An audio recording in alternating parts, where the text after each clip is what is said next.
I'm Kit Bowen. Hey everybody, my name is Ryan T. Husk. Don't forget the T, guys. I don't. And we're here for another episode of the Creation Entertainment Podcast. What's on deck? Oh, this is going to be a great one. Okay. Check it out. Well, first, we're going to give you part 2 of Adam Malin's interview of legendary composer Jeff Russo. We're going to be covering more of the more recent part of his career. And on the Pop Culture Cinema Squad segment, Adam and I talk about White Lotus Season 3 from creator Mike White on HBO Max. Such a well-written show. It's a great segment. Check it out. And then, in our Creation Looks Back segment, Gary and Adam will talk about notable guests they've had at their shows in their 50-plus year career. Then Gary Berman will be talking to my cohort Ryan here about his business advice on entrepreneurship. Wow, so all of that and more, stay tuned, watch, and enjoy, listen to the Creation Entertainment Podcast.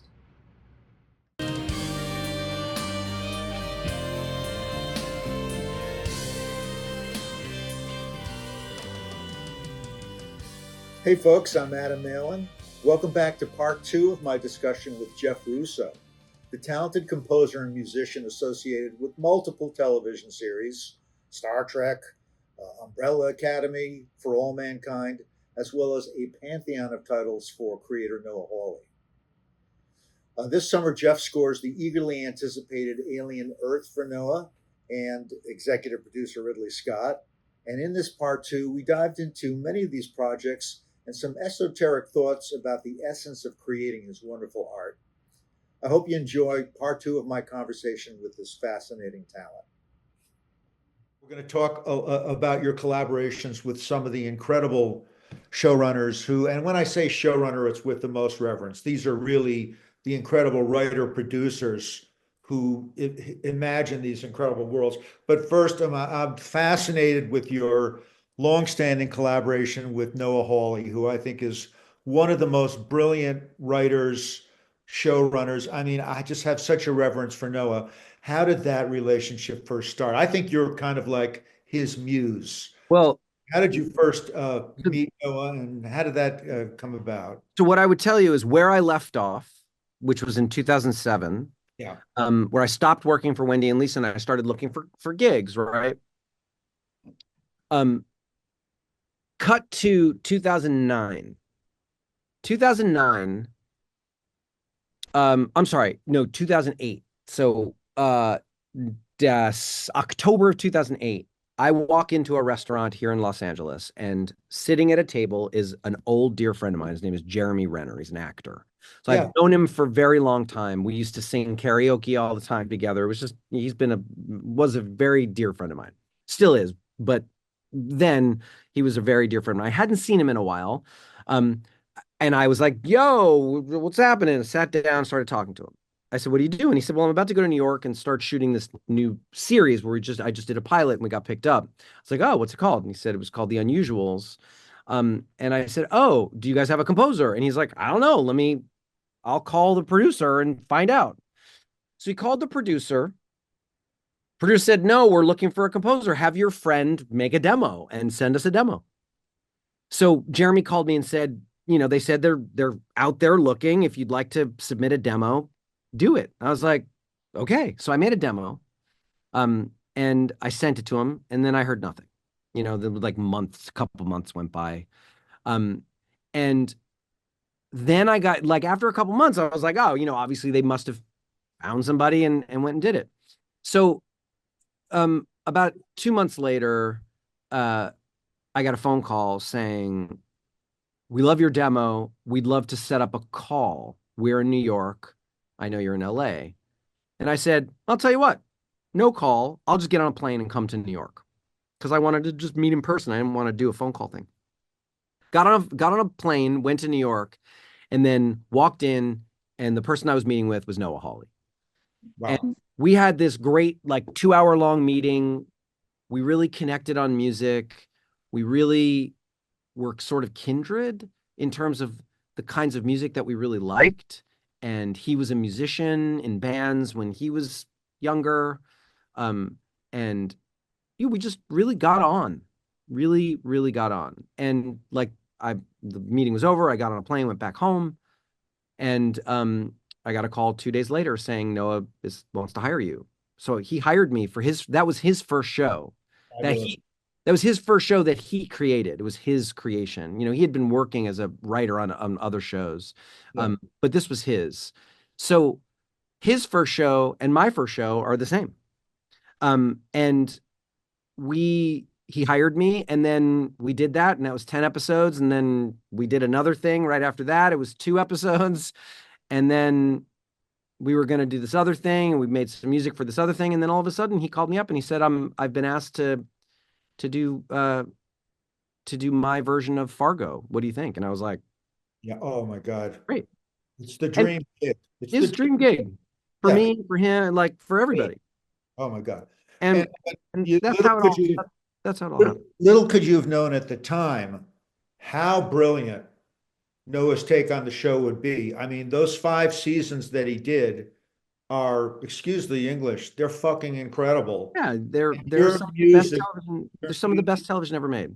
and your music is so amazing Thank on you. those 5 seasons. So that's amazing. Could we kind of just bore down on some of your favorite moments from the 5 seasons that you got to work on? Any anecdotes, music that matched some of the incredible characters, anything you've got on the series, please. Well, it's interesting. When we first started working on it, he sent me the first script, and he was like, we need a theme.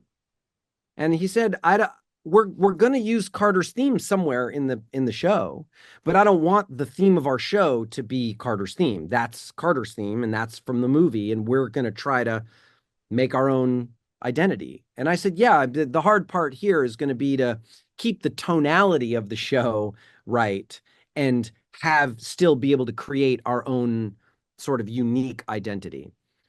So I sent him a sketch of an idea of a theme.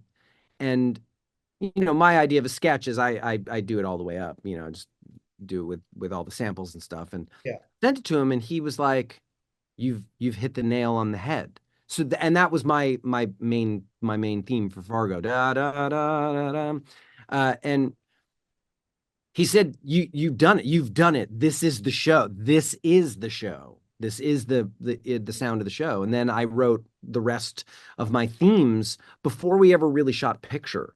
I started writing all of the motifs for all of those characters from season 1. And granted, I didn't know what was going to happen in episodes 7, 8, and 9, and 10 because I hadn't read those scripts yet. But I was pretty certain I understood the idea of it. And basically the whole score was written, really before we ever got to shooting episode 2. And that to me became very indicative of how we work together. He will send me a script, and I'll start sketching my ideas for characters and themes and stuff really before they ever start shooting. And that happened with Legion.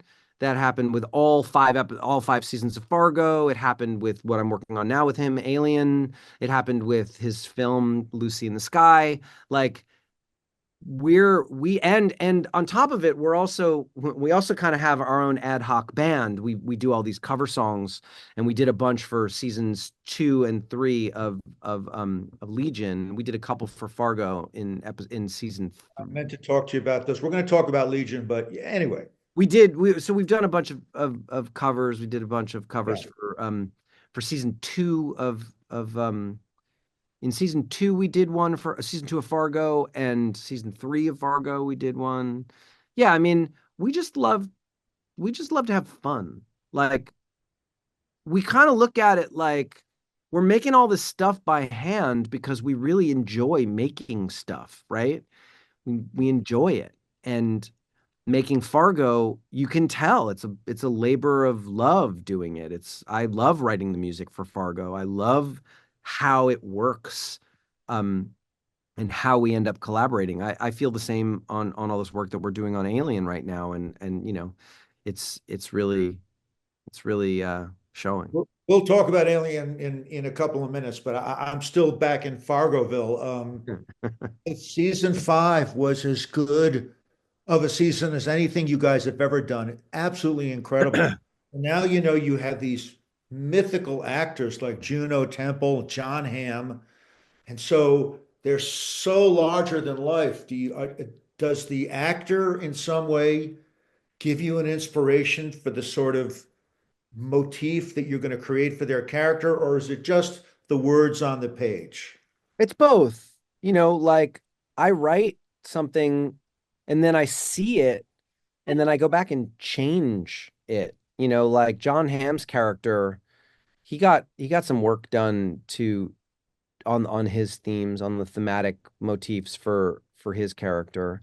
Once we got into the later episode, into episode like 8, when I did the cover of Britney Spears' Toxic for Oh, that one scene, yeah.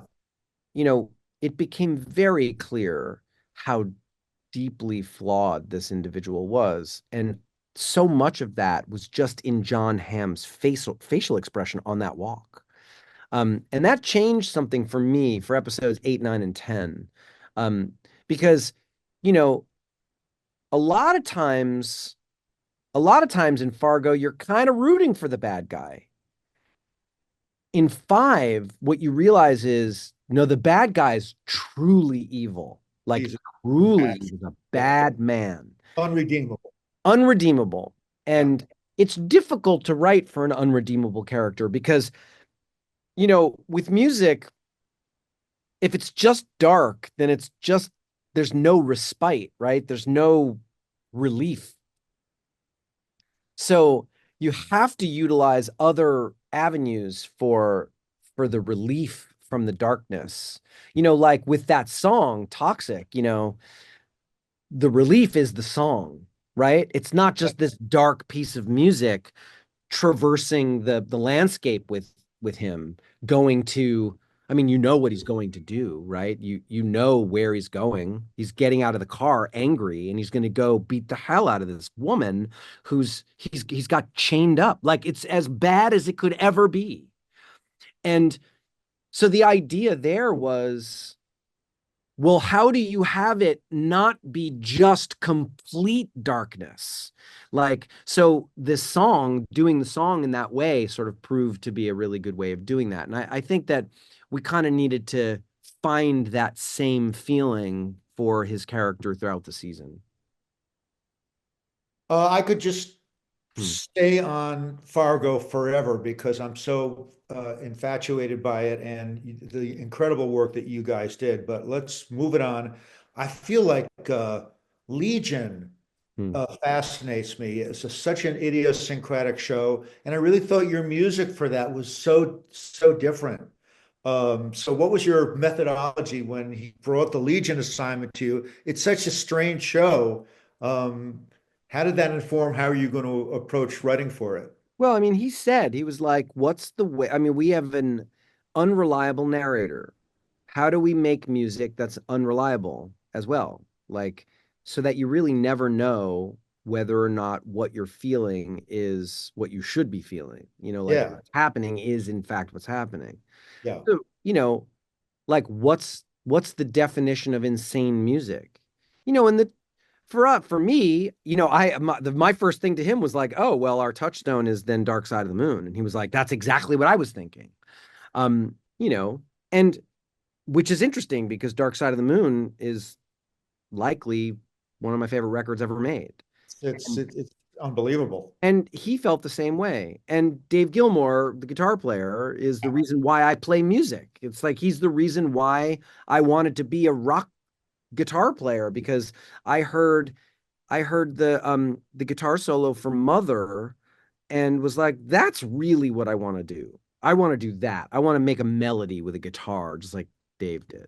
You want to be up on a mountain playing comfortably numb, right Yeah. up there, you know. Know about on a mountain, but yeah, that was basically the thing. I wanted to make melody with a guitar. And, you know, I think that us agreeing on that um, was a big thing for that show. And that was where the score for that show was born, in that one conversation about like how do we make it so it's a it's an emotional journey, an emotional score that has these elements of crazy in it, and these And elements of exotic tonalities as well. yeah.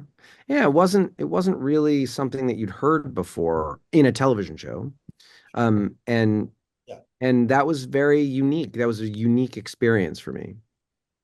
All right, we have a lot of Star Trek fans that watch these podcasts, so we have to bore down on Star Trek. And you've had in the modern Star Trek era, you've done so much work, but let's kind of start with Picard, which those 3 seasons were incredible. Who was the showrunner that you were dealing with on season 1?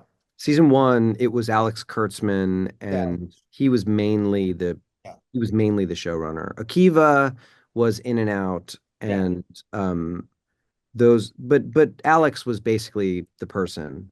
And then he stepped aside for season two. And then Terry came on season 3. Terry Uh, came on season two. season So 2, yeah. Terry ran season two and then ran season three, and I stepped away in season three to just sort of oversee it. Like I was just sort of overseeing what they were doing while I was writing The Man Who Fell to Earth, because I writing The Man Who Fell to Earth took up all of my time. Uh, what was Alex's approach? Did he kind of give you any sort of ideas about, what he wanted to accomplish with Picard, the legacy aspect of it? Well, I mean, what happened, we talked very much, we talked a lot about like how to treat this character from an emotional standpoint. I mean, here's someone who has experienced a lot, and how do we define that with music? How do we define that in the context of music without it sounding sappy, right? Because we didn't want it to be sappy, but we did want to really sort of support this character's journey, you know? And I'm a firm believer in tipping my hat to the composers that have written fantastic themes before me. So I'm always sort of like, oh, well, we see this thing. I need to tip my hat to the Goldsmith theme, or I need to tip my hat to Horner, or I need to tip my hat to, you know, Fred Steiner, like whatever. That's Um, reverential. There's nothing wrong with it. It's no, something. no, no. I'm actually my job is not necessarily to always write all new music. My job is to draw the lines between all of the narratives, right? Like, Threads. yeah, I have to connect everything. That's how I like to see it. And yes, I love writing original new pieces of music. Like writing that theme was very important to me, the Picard theme specifically, which is why I used those first four notes. Because I wanted to connect myself to Mr. Chataway's theme that he eloquently threw away, you know. And I thought that was very important, and I thought it was a really meaningful way to tie it all together. And also it was a little bit of an inside joke for me, because I was like, I'm gonna do this. I wonder if anybody will notice. Like, I wonder if anybody will notice the four notes of a theme played by a character off screen that doesn't appear anywhere ever except for in that one 14-second moment. You know what I mean? Like in one episode from 35 years ago. That's subliminal, but the many references that you do use that Yeah, are part of the DNA of the show's legacy do come through in a most sure. wonderful, wonderful way that we appreciate so much. And so when Terry came on season 2, did Terry have any other kinds of ideas that he You wanted? know, Terry's approach in season two was pretty hands off. He had he when he came on to season two, I think was also very, very, very focused on the writing of season 3 at the time while we were, because they were working on seasons 2 and 3 in a very short time period. It was COVID and there was a lot of stuff going on. Uh, Yeah, right. and so while they were doing that, um, he left us to our own devices, I think. But he was still in the edit, like making sure season 2 stayed on the rails. All right, so then you were kind of just sort of following off on sort of the inspiration and the direction you had from the first season then. Is that where you? Yes. In Yeah, season 2, certainly. yeah. There was a little bit of a different like way of storytelling. All of a sudden we were in the future, or I mean, we were in the past, and in modern day Los Angeles. So it was a little different in how I had to approach the score, but still, from a character motif basis and from a way the score was relating to the narrative, it was all in the same world. Now, conversely, with Discovery, I felt that it was a very fresh score with a lot less sort of reference and a lot of new musical ideas and wonderful, again, tonalities that really made it feel like something new. How did that all come about? Well, one of the things that I had said to Alex when we started Discovery was what we really want to do is we want to create an identity that's a little new Yeah. because we're trying to tell a different story, even though it's all connected. Um, we definitely want to try to tell a different story. And to me, it was much more about the character development than it is about the storylines, right? Because the storylines are very interesting, but the characters are more interesting to me, right? Especially with an ensemble cast like we had in Discovery, where you know we weren't like episodically like they did in Next Generation. You would have these episodes that would focus on characters, right? Whereas with Discovery, it was really ensemble telling the whole story. And yes, you would have maybe an episode focusing on a character, or maybe like every now and again, but really we were trying to see how they all sort of interact. And to me, that was an interesting way to sort of look at the score, and how we could sort of look at it from a more human and I say human, a more what's the word I'm looking for? Sort of uh, from character and being interaction, right? Humanist, yes. Humanistic, sure. And how we can relate all those characters together using music on an emotional level. And that seemed to work really well. Like certainly in the first couple of seasons, um, before we ended up going into the future. And then in the future, we're telling basically the same type of story, but just under a different lens. And that's where things sort of started to move in a more storyline direction than a more interactive direction. Although I feel that a lot of the scoring on that season feels very anthemic, and I love that. Well, that started at the end of season 2, like as we end season 2 and we begin season 3, like there's that big moment where they go into the future and they win, right? That needed to be anthemic. And all of a sudden, I'm like, oh, I had to bring out my rock anthem roots and see how I can write these melodies in that same way. I love that stuff. We're going to step off of Star Trek. I would be remiss if I didn't mention that you won the Primetime Emmy Award for your work on Fargo. So, congratulations for that. That's a huge, well-deserved accolade and Thank you very much. validates my own feelings about your work on that show. I just wanted to mention that to our viewers that didn't know that. That's an incredible honor.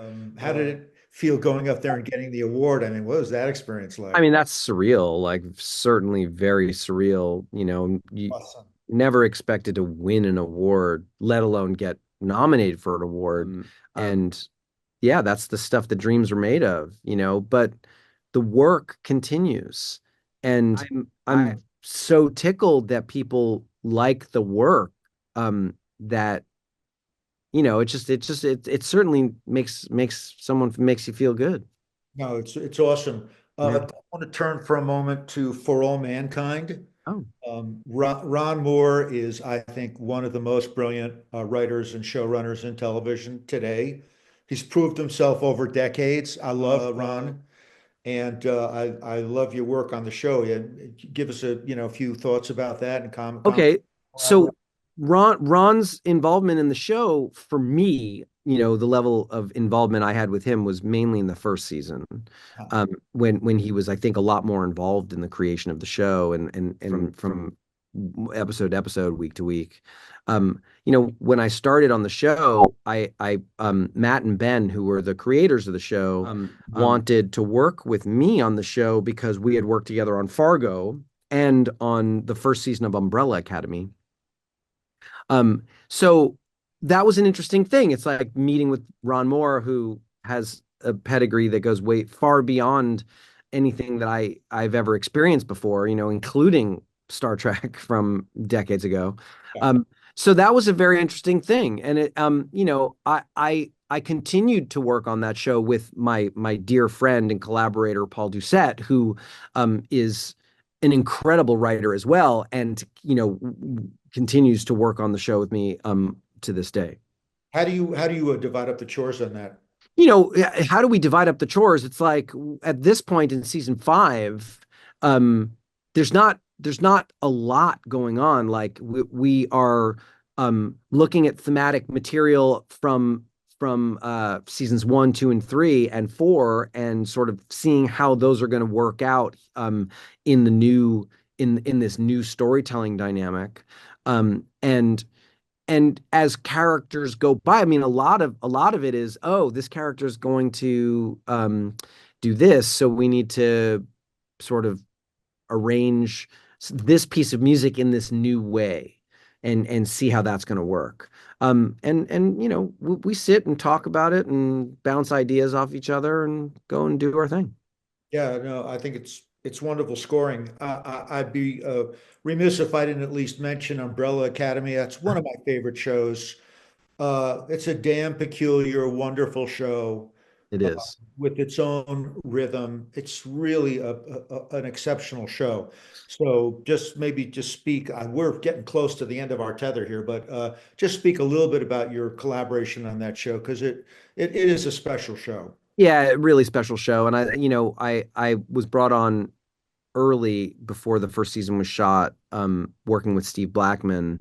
And it's funny, it's like I'd worked with Steve Blackman he worked on Fargo and then went and made a show called Altered Carbon, and he brought me onto that. And then called me and said, I'm doing this thing, Umbrella Academy, and I'd really like you to work on it. It's really special. It's really interesting. And I read the script and I was like, wow, this is incredible. I started writing themes for all the characters right away because they were all such evocative characters on the page. And then when I started seeing picture, it was just incredible. And the first season was just such an incredible experience. And then certainly going into seasons 2 and 3, and 4 even, it was just a great experience. Like getting to write music for these very, very unconventional characters, was a lot of fun. And I think that a lot of that scoring is funny.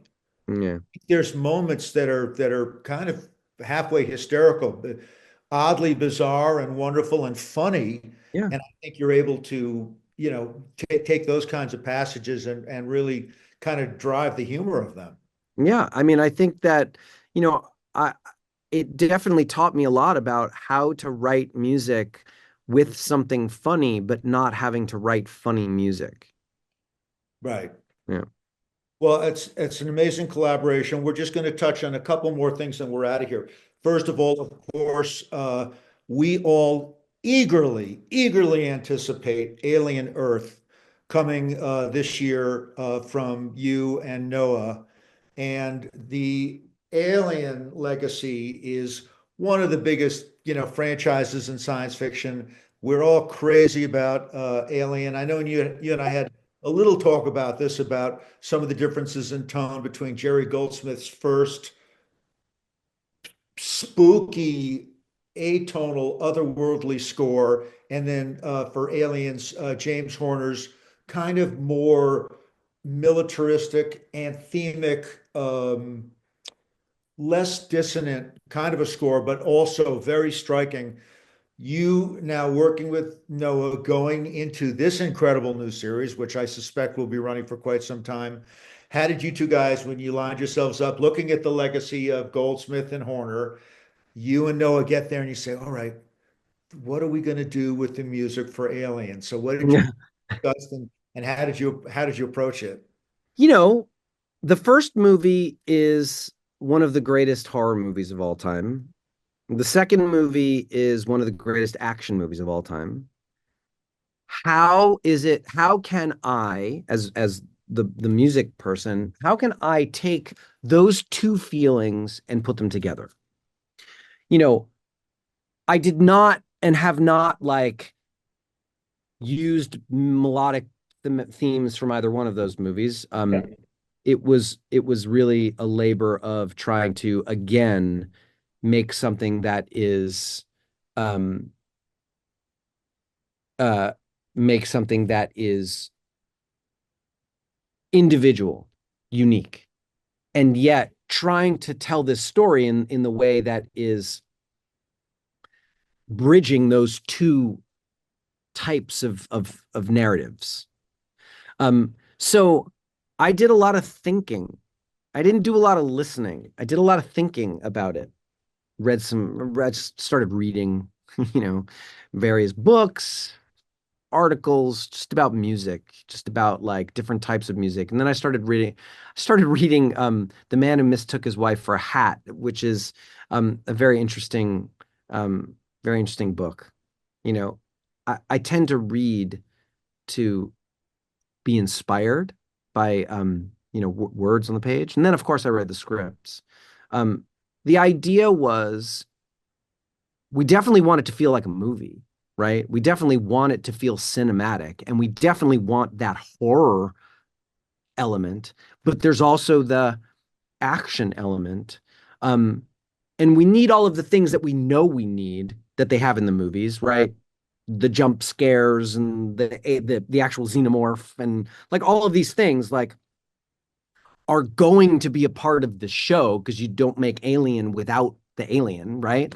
And without those things. But how do you tie all that stuff together? And without giving anything away, which I don't want to give anything away, like I started writing these themes for our characters um, because the thing about Noah Hawley's writing is that character is the most important thing.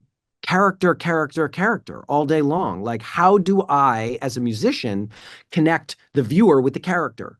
Because these characters are so deep and so rich.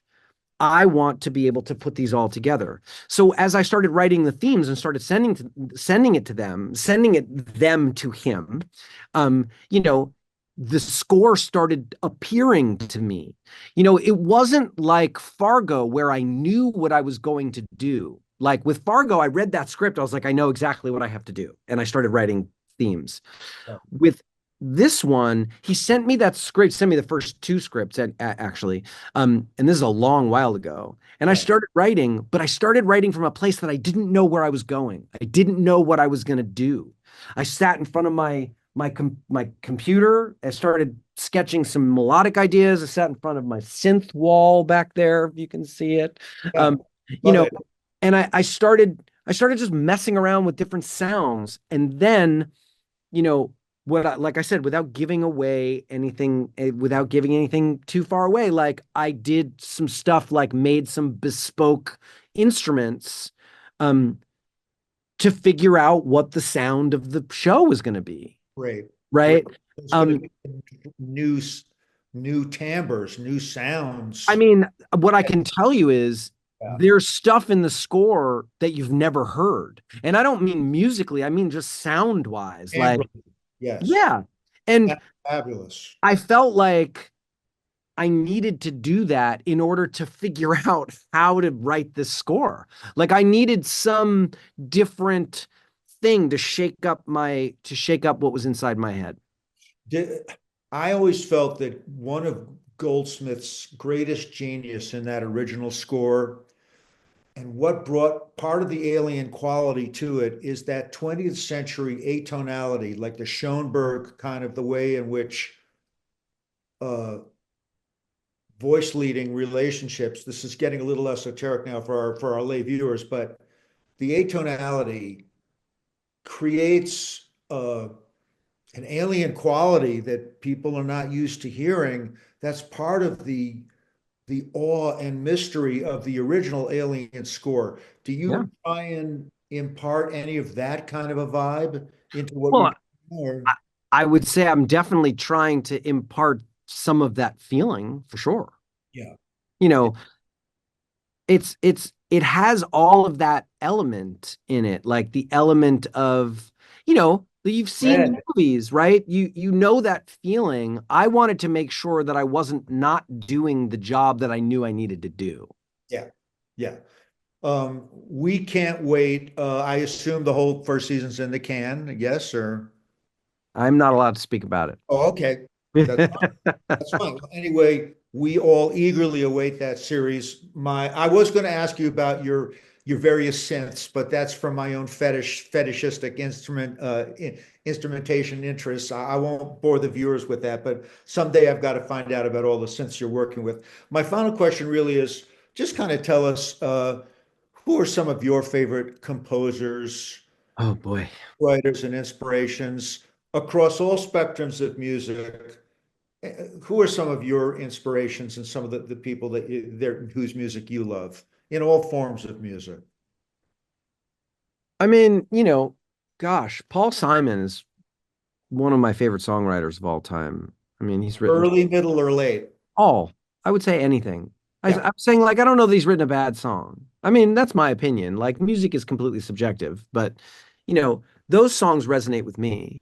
yeah. Um, and so if you're talking about pop songs, I mean, gosh, there's a lot. There's a lot, but like, you know, I'm I'm open to listening to everything. I'm open to listening to music, like generally speaking, John Cage, who wrote an entire symphony that was quiet, symphony, a piece of music, but an entire, you know, section of music that was just silence. He's fascinating. Yeah. So, like, to me, that's interesting.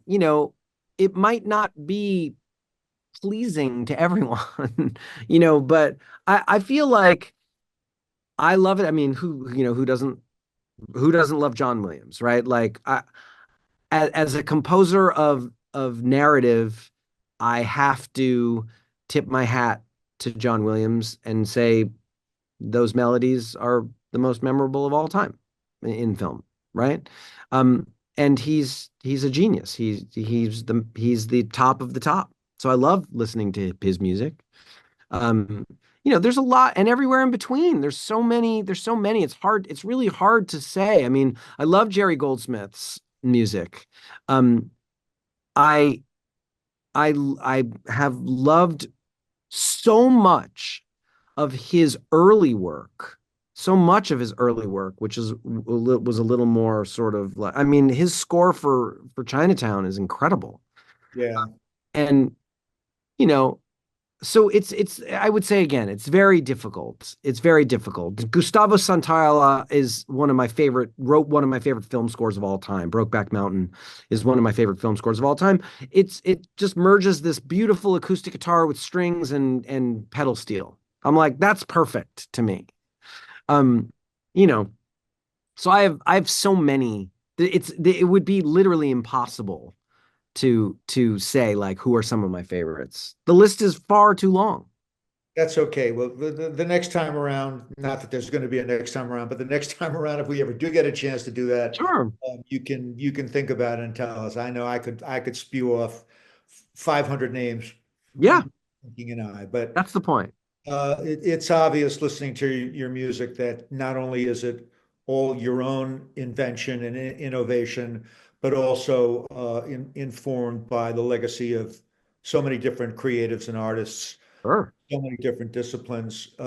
I did forget to ask you whether or not you ever do any of the sound design on any of your shows. Well, I mean, I don't do what is considered to be just sound design, but I do have and employ sound design in score. Yeah. So typically I'm writing music. And if that music is of a sound design quality, then yes, the answer is yes. But if it is sound design, no, the answer is no. But as you say, music itself sometimes has to impart sound design within its context. That's correct. All right. All right. I've overindulged myself with you. You're very generous, Jeff. Our viewers greatly appreciate you taking the time to be with us. We're incredibly excited for our viewers that don't know. I think we're just announcing it, but Jeffrey's going to be conducting an orchestra and bringing in his music, as well as, I think, bringing back an iteration of Tonic, which is unbelievable, for our Vegas Saturday Night Gala this year in August at the Rio in Las Vegas. We couldn't be more excited and grateful, Jeff. People are coming from all around the world to see that show, and I hope as many of our viewers as possible can come and see it, because it's going to be unbelievable. It'll be fun. It'll be a lot of fun. But try not to stress out too much about it. I know you're going to want to like throw yourself into it, which we appreciate, but enjoy it as much as we're going to enjoy having you. So Definitely. and thank you so much again for your time and your generosity, ladies and gentlemen. Jeff Russo. Jeff, thank you so much. We bow down to your musical magnificence, and Thank you. we look forward to seeing you again in the future, brother. Okay. Talk to you soon. Thank you so much, buddy. Take Bye. care.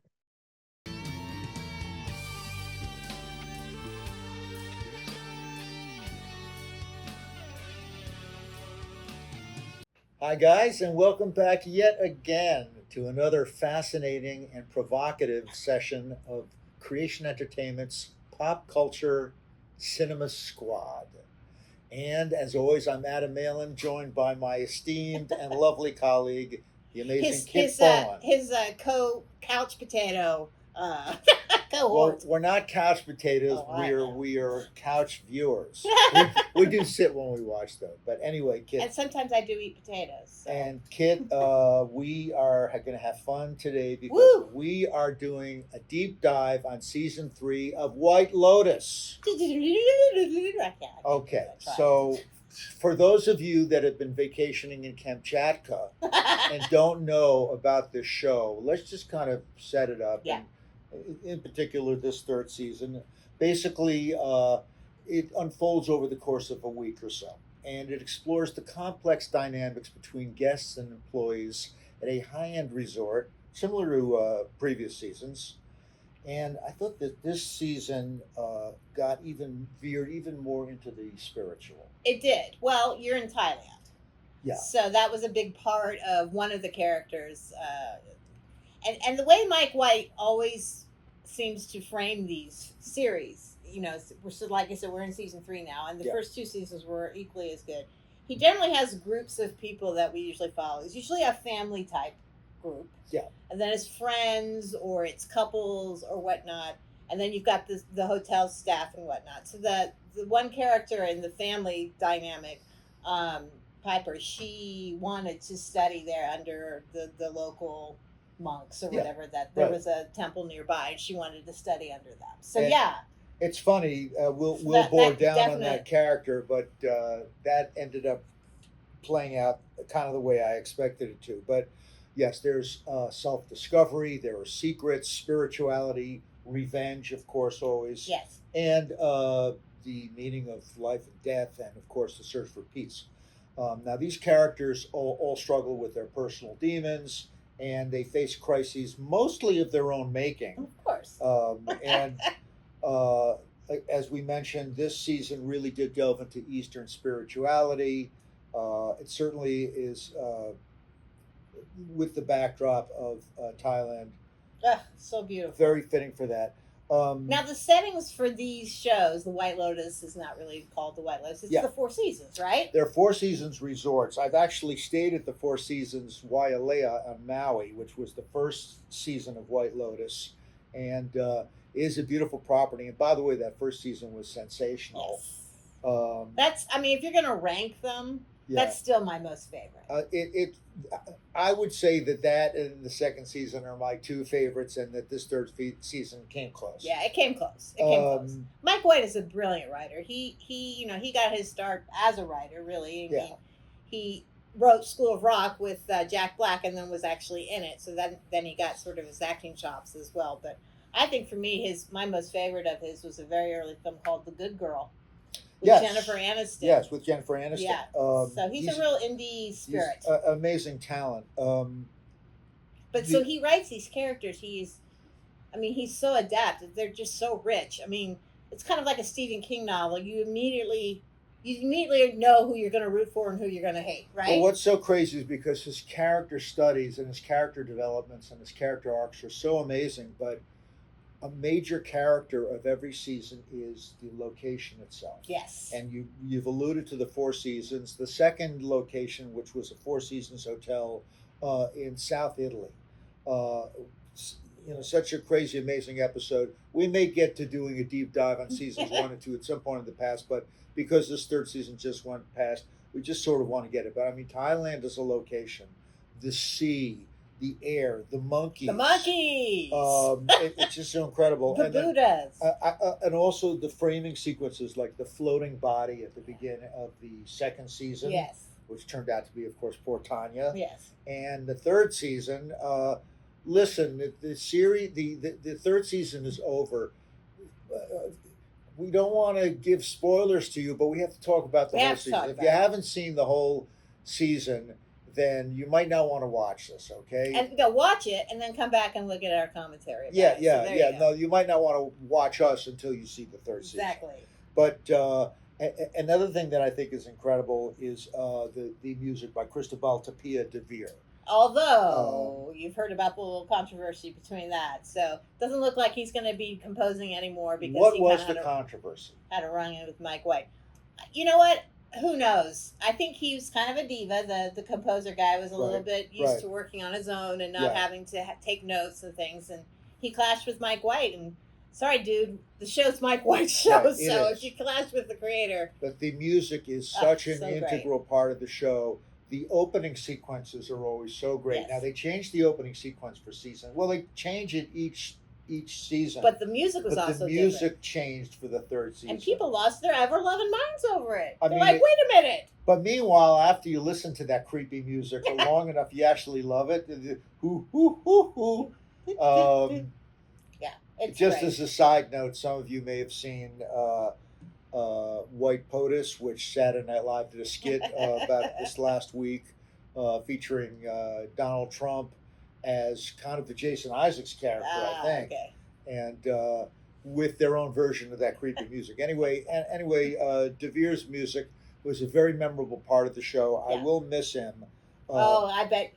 Trust me, I bet he'll find somebody else good. Or they'll mend ways. The openings are so ominous because they'll be like paintings or motifs, and there'll always be horrible things in the paintings. There'll be like a fish eating a man or a tiger, killing a guy.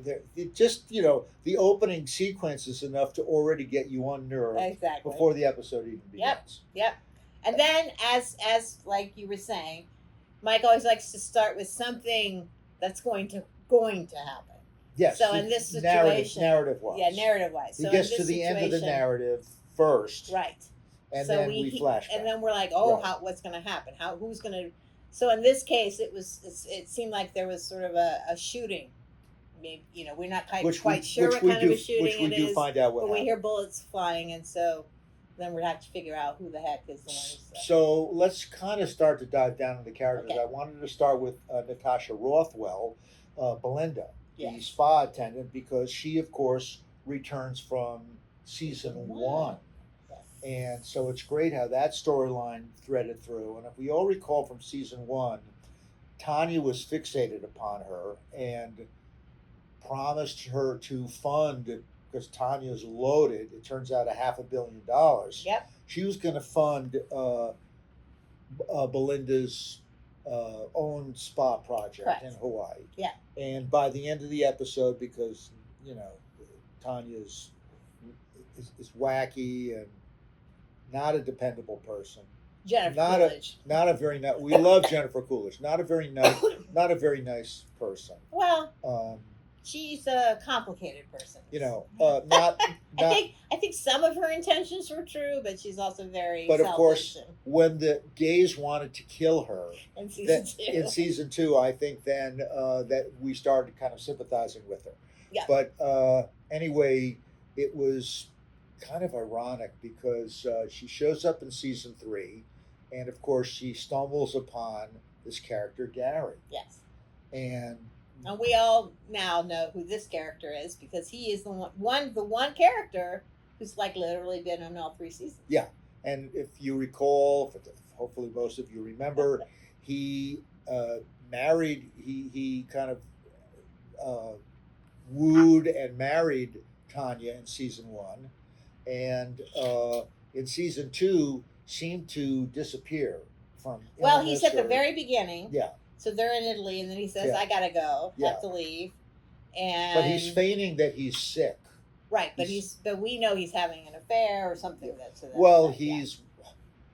we still don't know for sure, but I think that Gary is mixed up with a world criminal organization, maybe. Out of that, Gotta or he's bring doing in this on gangsters. his own. But his goal is to get huge wealth by, ostensibly in season 2, having Tanya assassinated. Yes. And so, in his absence, a group of guys that know him befriend her Right. and go through a whole courtship process Yeah. with her as a preparation to attempting to murder her on the yacht, which goes horribly south for all parties. But what's the That's connection? probably one of the The best connection bits. was that the British dude, Yeah. who was sort of the ringleader, that Yeah. was kind of having this wonderful sort of charming relationship with Tanya, Right. was spied in a photo of him and Gary when they were very young. Right.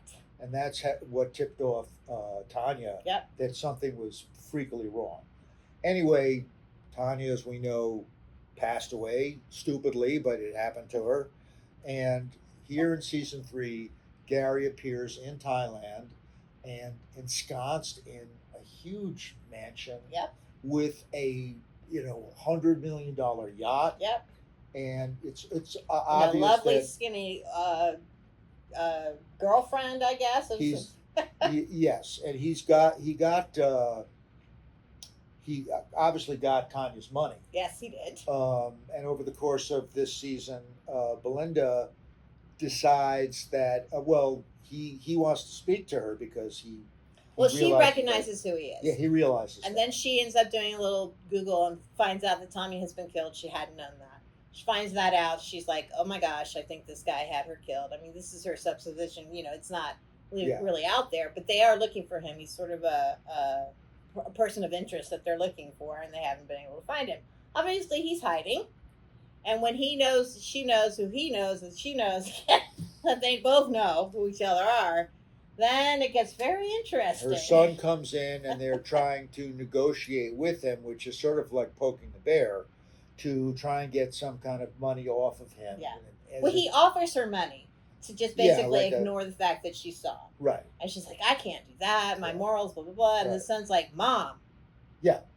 let's So- get this thing together. so Let's ask for more money." She scores the $5 million, but what's crazy is that she was planning on opening up a spa in Thailand with a gentleman that works at the resort who she takes up a romantic liaison with. Yep. And then sure enough, at the end of it, she stiffs the guy Yep. and says, "Oh, things have changed. Now that she's got the $5 million, things have changed, and we're not going to be able to do that." That is sort of a weird reversal Of the Tanya thing, yeah. and karma. And karma. I mean, I've read some articles with the actress who played her, and she talked about how, she had come to realize that she needed more time to think about what she really wanted to do. It's like Yeah. her one of her famous lines in this past series that went viral was like, "Can I just be rich for 5 minutes?" So That's right. yeah, But it's amazing how these different, seemingly disparate groups of characters with their own story arcs and character arcs will ultimately, by the end of the season, find their lifelines and arcs crisscrossing Yep. with everybody else. Yeah. So, for instance, Belinda's son has a meditation session right. with the woman who is sort of a meditation wellness person at Correct. the resort. Yep. And if he did not have that appointment, then poor Walton Goggins' character. Yeah. So let's talk about Walton Goggins and Amy Lou Wood. Is that Right. Amy Lou Wood. They play a couple. A star-crossed couple. Yes. He's much older, He's but Rick. And her name is Chloe. Yeah. Chloe, and she Chelsea. Sorry, Chelsea. Is that her name? And Rick, unbeknownst to Chelsea, unbeknownst to her, he is there actually to exact revenge Yes. against the owner of the resort. The face of the resort is the owner's wife, right? A Thai actress. Correct. But the owner of the resort, who ultimately we discover is played by Scott Glenn. Glenn. It's a great twist. We love him. Looking older than God, but still kicking. Rick's, the character Rick, blames him for the death of his dad. Right. Which is what he was told by his mother. Right. Told by his so-called mother. Right. Well, actually, it is his mother. Yeah. But so he hasn't made up his mind, but sort of unconsciously, he's planning on maybe killing the guy, and that's really why he's there. Yes. And so then he enlists the aid of a buddy of his who is there, played by Sam Rockwell, the great Sam Rockwell, who is himself a doozy of a character. Oh my God, he probably has one of the best written monologues that Mike White's ever done for any of his characters in White Lotus, explaining his, basically how he was living his life in Thailand to who he ended up becoming, wanting to be a Thai boy and getting having sex basically as a Thai boy. It was just one of the most amazing monologues of all time. So he drags this poor guy along with him. Rick drags him along with him they pretend that they're filming a movie, right? And through trying to get the owner's wife, right, who is an actress, dangling the idea of an acting job in front of her to get access to him. Right. And they do go there, and he confronts him. He confronts him, and it's not pleasant. But he doesn't. No blood is shed. No blood is shed. But yet. He comes back to the resort, and this is what I thought was interesting. Why would he go back, knowing that they could show up at any time? And why would the owner come back? No, why? If Walton I know Walton had to come back to get Chelsea. Why didn't they just leave immediately? Well, Rick. I think they were going to be leaving pretty soon. I know, but still. Well, but he didn't anticipate seeing the owner who triggered him. Right. But what's amazing is we're going to talk about the three ladies who are friends. But before we go into their character arcs, just that one of them, played by Michelle Monaghan, is an actress. Yes. And the owner's wife wants to take the owner want to take a photo with her. Right. And so when they get together to take that photo, that's when Rick sees them taking the photo, and it triggers Rick. Yes. So, and Chelsea, has been trying to talk him down. She's literally, that character she's a beautiful, beautiful soul. Talking about spirituality of this season. An amazing lady. She just embodies pure innocence and joy in life. And loves Rick in spite of all of his Debbie Downer all stuff. All of it. She's faithful to him to the end. Yes. So we really are rooting for them as a couple. Yes. And he's tortured. We get that. We're kind of rooting for them. Definitely rooting for her. Yes. But for him as well, Yeah. I think. If he could just let it go. And we think that he had let it go, but then he's triggered by seeing the owner back at the resort, and he decides he's going to kill the guy. But Chelsea sees this and says, just go have a meditation session Right. and calm down. Right. And he would have been able to have a meditation session, except that Belinda's son is having the meditation session. And she says, I'll see you in an hour. So there's Come back that, in an hour. So. right. And then, so in this way, Belinda and her tragedy is set up. Her story arc intersects with Rick's. And then at the same time, the three ladies' story arc, because they're taking the photo with the owner, that intersects with Rick too. Yeah. And of course, Rick can't control himself.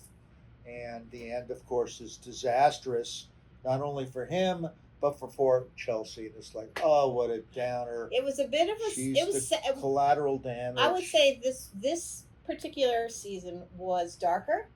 Yeah. And sad. It was kind of sad. So the other two seasons had a lot of comedy, more comedy to them. But they have been getting progressively darker. I would say the first season is definitely the most funny. And then you got the second season, which gets a little darker. And then this season, definitely. There wasn't as much comedy. Now there's a Thai character who is the guard, the gate guard. Gitak. Yeah, he is, in love with Lisa from... Oh my gosh, she's so beautiful too. What a beautiful actress. And she's from Blackpink. What's the name of the Korean band? She's from one of the... Is she? Yeah, she's from one of the Korean supergroups. Gotcha. So he has been reluctant. He's a Buddhist, and he has been reluctant to, through this arc, use the gun that his boss is saying, well, you got to carry a gun, you got to protect the resort. Yeah, because early on in the season, there is a robbery that takes place at the hotel. Right. And it's kind of his fault. Perpetrated actually by the buddies of one of the wellness guys that's there, and that ties back to the three ladies, and we'll get to that. But sort of when Gatak has to finally shoot Rick, his storyline also then joins with Rick, so that 4 or 5 different character story lines and arcs all intersect at this moment when Rick makes the fatal decision to kill the owner. So, but it's amazing. Actually, he's being forced by the woman, the wife, the owner's wife. Yeah, she's saying, kill him. Because she's holding her dead husband in her arms, and she's like, kill him. So that's what. But it's amazing how, like, for instance, if it does well for him. If Rick had gotten to the meditation session, he would have stand it down. It can just be one turn of events that triggers everything else, and the timeline, turns out differently. We're going to talk about Jason Isaacs' character and the Ratliff let's talk about the Ratliff family. Because they are the ones who came out of this show as the most viral, as far as especially Parker Posey's character as the wife, Victoria. She is. I mean, I've loved Parker Posey forever and ever and ever, and I think that she really just embodied this rich Southern woman who's a bit of a racist, maybe, and but it also loves her family. Used to living this lavish lifestyle, and in fact confesses if she didn't have that lifestyle, she couldn't go on. So Jason Isaacs' character, he is the patriarch. However, come to find out very early on that he is now going to be indicted for embezzlement, fraud, whatever kind of stuff. Timothy Ratliff. Yeah, he's basically going down. He's going to go down. And the whole thing about your, the being in this spiritual place, they really highly recommend that you give up all of your electronic devices, your phones, your laptops. And so when he's very reluctant to do that. Well, at first, but then he realizes it's all going to go down and that his family might find out. So he's like, let's just give all of our phones to the people and we'll hold on. Let's have a week without phones. So I thought that was very interesting that, he didn't want. And then he goes through these myriad of scenarios in his head. So should I kill myself? If I kill myself, he then has these horrible visions of killing his family. And then, because they can live without me, so I'm going to have to kill my wife and my daughter and all this. So it's he did a very nice job. They all did. Just as a side note about Parker Posey, who I also adore, she was awesome as Dr. Smith on the Lost in Space series for Netflix, I think. She was one of the best parts of that show, for sure. Jonathan Harris, who was the original Dr. Smith, was a dear friend of ours at Creation. He toured with us for several years, and I had a personal correspondence with him back in the days when people wrote letters. Jonathan used to go off on long cruises, world cruises. He'd be on a boat for like 2 or 3 months. Yeah. And he used to write me from the different ports that he would go to, and we had a wonderful letter exchange. I was very, very sad, when he passed away all those years ago. But I think Jonathan would have approved of Parker Posey's take on the character. I think so too. It was very, very different. But her lines have all gone viral. It's like, no, Piper, no. Right. Well, let's talk about Piper, Sarah Catherine Hook. Yes. Piper is sort of the point of the spear in terms of the Ratliff family being there in the first place. Yes. She's going on a spiritual quest, and she has identified a spiritual guy, a guru, who she wants to investigate with an eye towards possibly joining his commune or staying, in his compound with him. And she does, in fact, do that. Well, her mother's like, do me a favor. She's not happy with her decision. Right. Do me a favor, stay one night in this place, and then if you decide you still want to do it, then I'll back you. Yeah. And she's so gung ho. She wants to do it. She says she's going to do it. She goes there and she stays there, and then son of a bitch. I knew it. She just Mom. Oh, there was no air conditioning. Just the food stop it. And You're it was like so entitled. Oh God, I was so hoping Yeah. she was going to take the spiritual path. But no. Did not. No. Now, here's the interesting thing. So not only, Piper is the middle child, and then there's an older son played by Patrick Schwarzenegger. Saxon. Yes. Very hyper masculine alpha male figure. Alpha male figure. Yeah. He thinks he's going to bang everybody on the island, and he's got his eyes on all the women. Stuff. Right. And he's trying to make a man out of his little brother, played by Sam Nivola. Sam Nivola. Yeah. His younger Lachlan. submissive brother. Now Lachlan really is the most sensible one of the group. And also kind of identifies with Piper. But both of them, he loves both his siblings, but he's also very, he's a people pleaser. So there was a whole part of the whole season was he and his brother go on this sort of, bacchanal evening with Chelsea, actually, and then the girlfriend of John Greer, the Gary character. Chloe. Chloe, yes. Yeah, played by Charlotte Lamont. Yes, so they have this wild night of sex and drugs and whatever, and they wake up the next morning, and Patrick Swayze knows something's off. He's like, or Saxon knows something went wrong. Bad.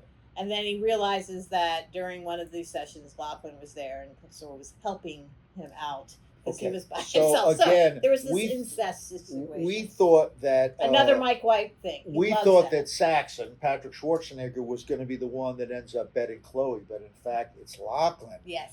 And no, actually, she has sex with both of them. Well, okay, I guess so. But during the one with Lachlan, he is like masturbating his brother who's in the bed. They're all whacked out on drugs or whatever. Totally whacked out, yeah. It's one of the most peculiar kind of scenarios you could possibly imagine. And of course, when Saxon wakes up the next day and realizes what's happened, he's horrified because he has such this toxic masculine image of himself. Yep. But one of the motifs with him throughout the whole week that they're there is the blender and the making, the protein powder, which is kind of after my own heart because I have protein powder for breakfast. Yeah. So I'm used to getting that protein powder and slamming it in there. And the thing is that, of course... And he's trying to get his little brother to also, drink protein powder and get buffed. So this is how So it gets to a point. Fate works. Yes. With that blender.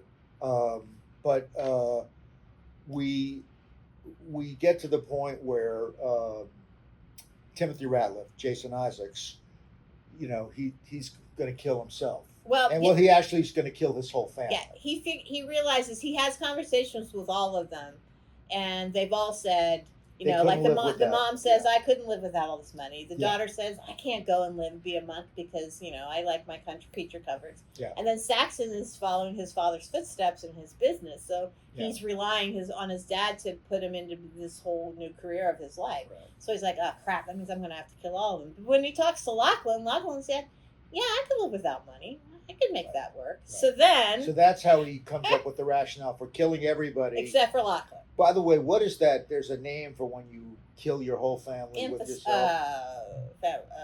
Patricide?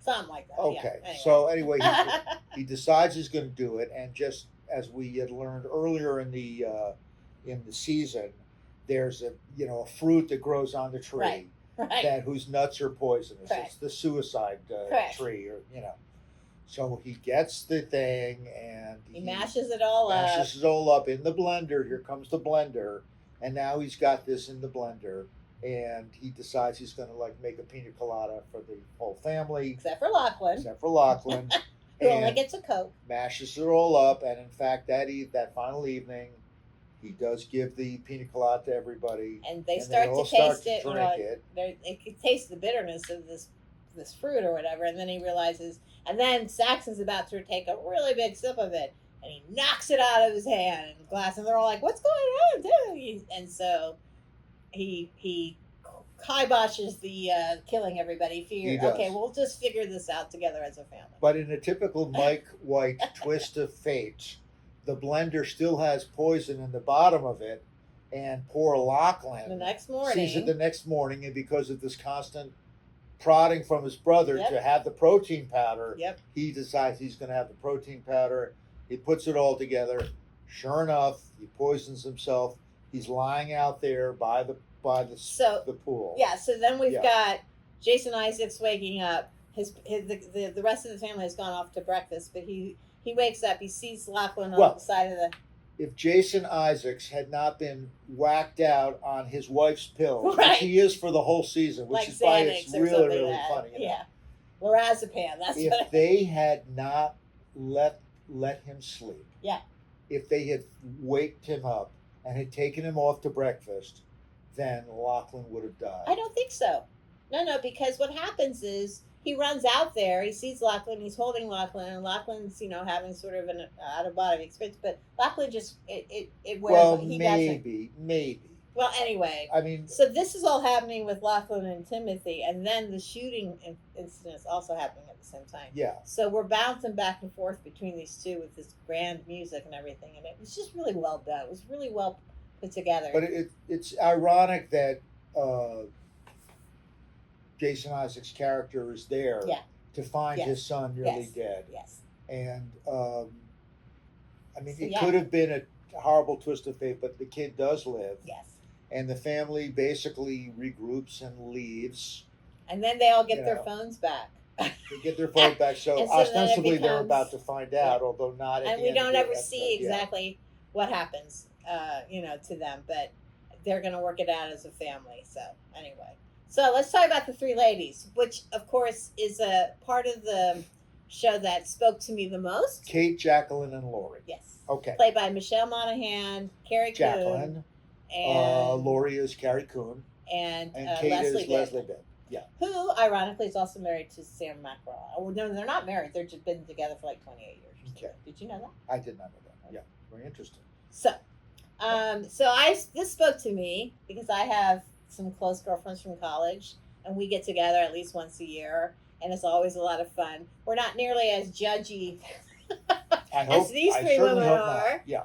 but Michelle Monaghan's character Jacqueline, she's the actress, so she's always had all the attention. Would you and- consider her the alpha of the group, Yes. or okay? Leslie Bibb is sort of the family, housewife. She lives in Texas. She Yeah. has a very, rich but nice life, and she's a Christian and whatnot. Yeah. And then Carrie Coon is the most complicated character. Yeah, she's a corporate lawyer, a recent divorcee. Yeah. So, And, what's Lori? Yeah, Lori. Yeah, Lori. Carrie Coon is another actress I adore. Yeah. The Leftovers She's is awesome. one of my most favorites. yeah, she's awesome, and But she's the most complicated, and she's single, and she's a little bit lost in her life, and she's excited to be with her girlfriends, but at the same time she always feels sort of lesser than. But it's kind of She has a great speech too. it's sort of a meditation on potentially toxic friendships. Yes. Yes. Which again is another thing that Michael White loves to explore. So anyway, these three women, they try to live it up. They end up going out with Valentine, who is the Valentine Arnas Russian- Fedorovicius is the actor's name. He's a Russian trainer and a wellness expert at the spa. And he's got some Russian friends. Yeah, and of those Russian friends, of course, are the guys that did that. They're the robbers, were the robbers, which we kind of figure out later on. But these three notorious Russian dudes are, into the party scene. Yep. And they wrangle the ladies to come with them. Yeah. Well, no, actually, I think the ladies wrangle them. Okay. I mean, basically, they're out for a wild night. Same wild night, by the way, that the Ratcliffe brothers are having. It's the same evening. So but I think the ladies bail from that initial encounter, right? At some point, they finally bail. Well, they go to the club, and then they end up coming back to the resort. And Leslie Bibb's character, Kate, she was like, I gotta go to sleep, and it's Lori, Carrie Coon, who's like, I want to keep partying. Is that the same night? Yeah.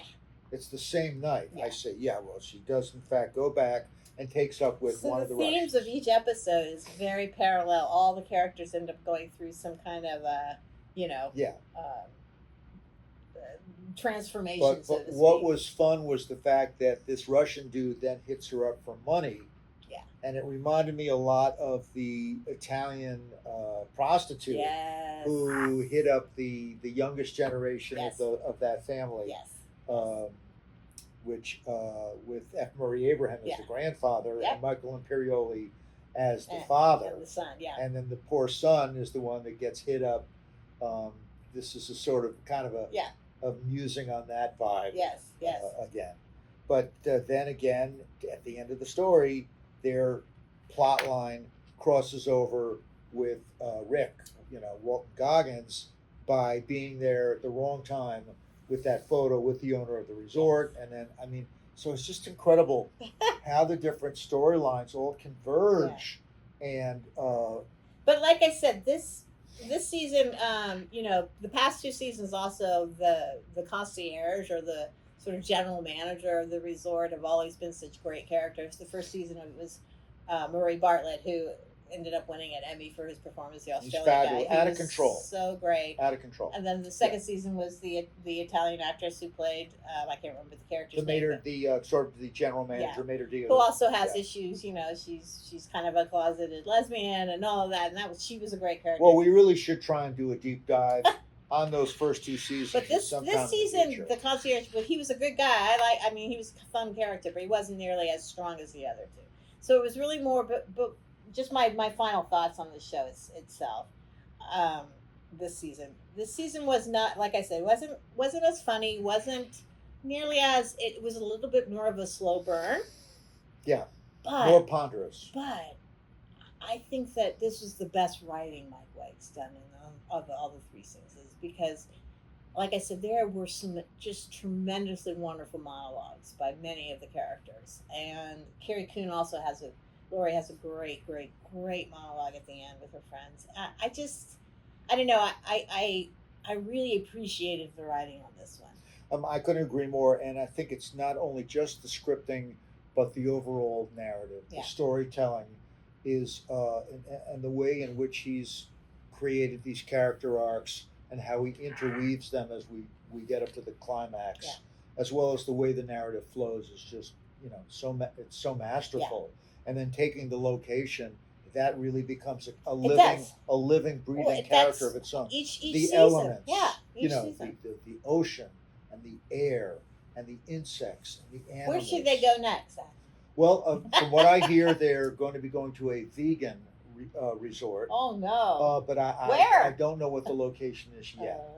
So you know what? Leave us in the comments here where you think the next White Lotus should be set. Season 4 has been greenlit. Okay. So we will be seeing a season 4, and I've no doubt that we will be giving all the dish on that season, probably when it wraps, a couple years from now or whenever. But if you haven't watched any of them, I highly recommend doing a binge, because they are just wonderful, wonderful shows, and it's really quite quite an achievement for Mike White, who just kind of started out in the indie world, but he's really become a true force in television. I think it's really television at its best, Yes. and it's what we love to watch Yes. and study and be inspired by this incredible storytelling. Absolutely. Yeah. Absolutely. So hopefully we'll get Mike White on the show. That would be great. So, Mike, if you're out there, call us. please, we want to talk to you. All right, kid, it was awesome. You Thank too. you so Thanks, much. Adam. Thanks, guys. Bye.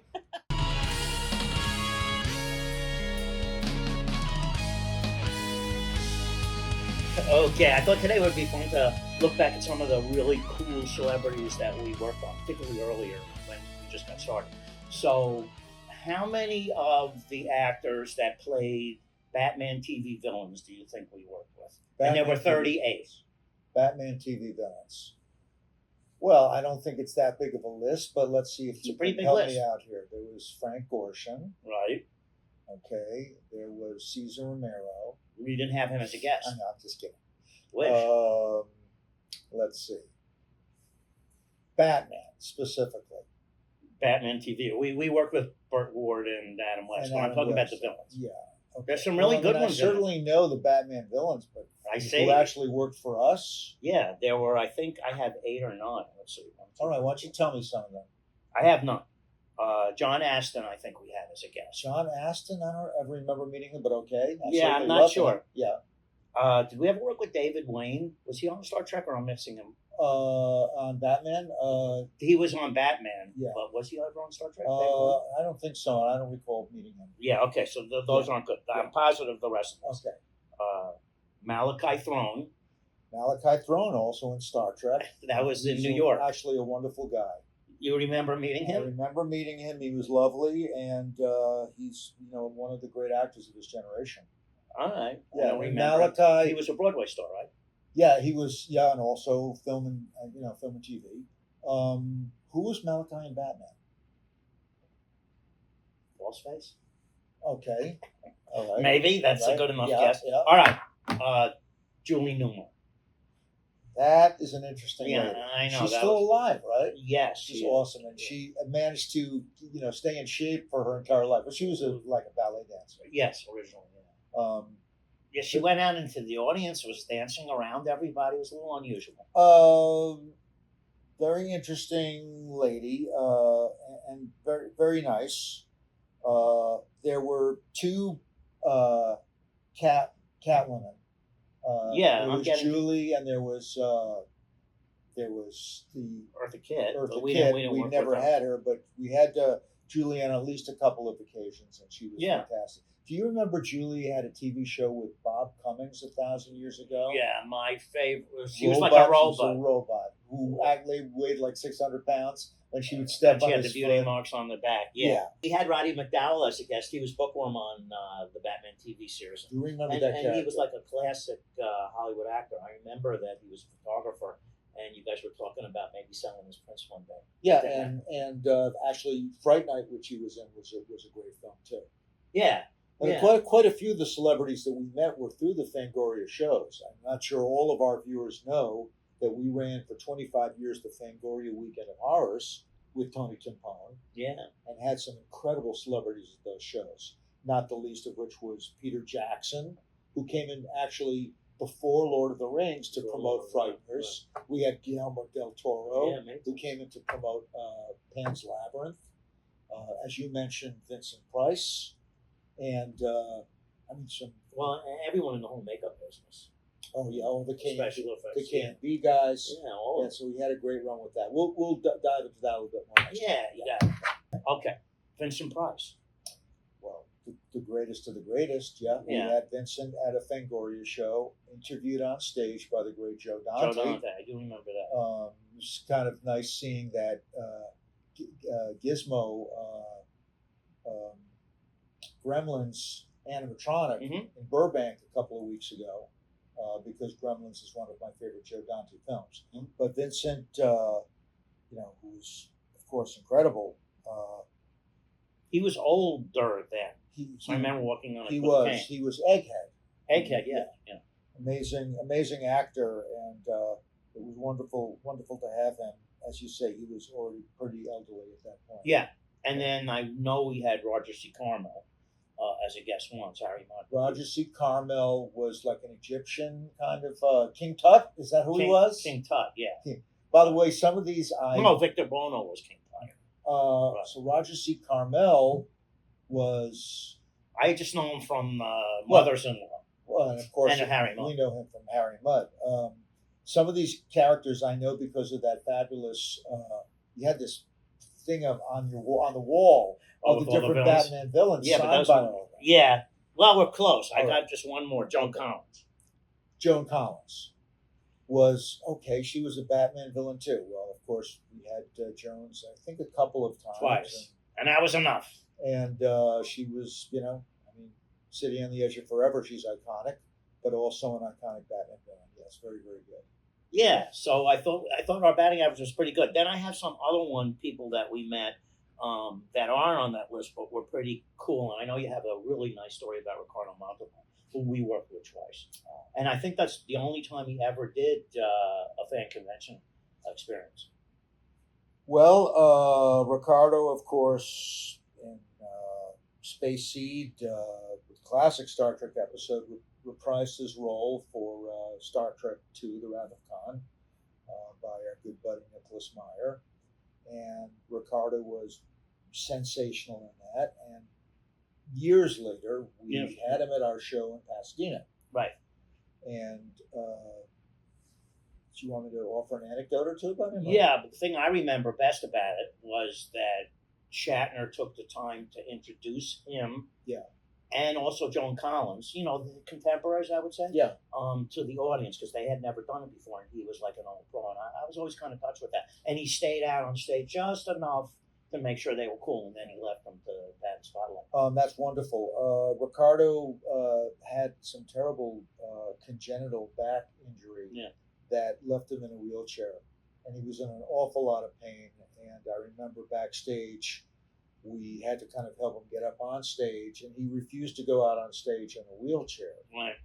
He insisted upon standing, so we had to help him up and get him to stand up on stage, and he did go out there, and he was wonderful. Really unbelievable. Ricardo has a theater, the Ricardo Montalban Theater in Hollywood, which he founded, and which we've done some charity work with over the last few years.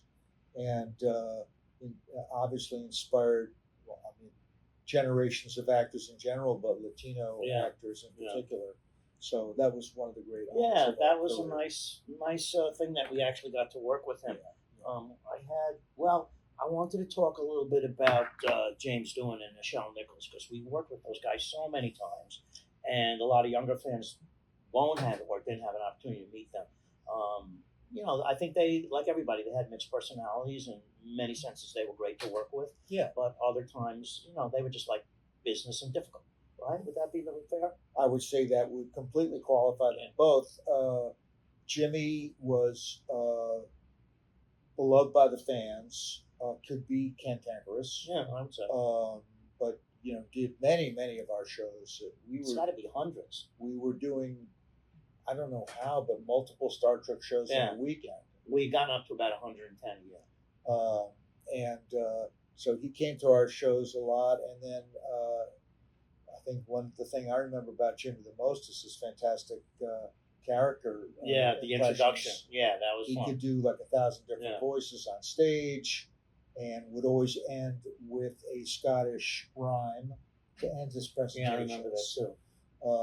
Ending with the famous expression, "If I loved you anymore, you'd have to be dead." Right, I do remember that. So I have pretty fond memories of him overall, though, right? Of course, and Nichelle, I think, was maybe an even more complex relationship. She, of course, we not only had her appear at many of our shows, she did quite a few music performances for us, and was understandably demanding artist. Yeah. And I think we acquitted ourselves well with her. We did a few shows, including a concert at Disneyland in 1983. Yeah, I do remember that. That we did not have enough power for her backline. Yeah. And so we were forced to literally trunk in power from another building at the Disneyland Hotel compound. Yeah, I don't think that happened now, right? Everything's better. Yeah, but back then this building didn't have enough power to handle all the music equipment, so we had to bring big wires and bring in the power from another building, which was like hugely expensive. But I mean, we It did happened. it. I do remember. She had a whole music act she was doing at that point, and of course, was a great singer and inspired by so many of the great black singers of her day and before, Ella Fitzgerald and Lady Day. She had an amazing command of their canon of music and her own ability. Of course, she first performed with Duke Ellington. Yeah, I do. Many, many years ago, which was incredible. And also was involved with, of course, NASA and the space program.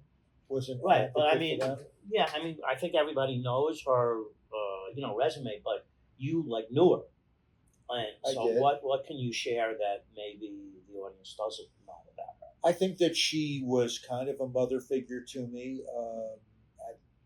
Somewhere towards the middle of my relationship with her, my mom had passed away, and I think the two of us probably, could tend to be emotional with each other, and got into probably a couple of fights, and but always, I think a love for each other and the desire to present her to the public in as good a way as possible. I think we always tried to do that. Yeah. She had some personal demons that she kind of worked through at points in her life, and then towards the end of her life, I think there were some issues with some of the people that were conservators of her estate.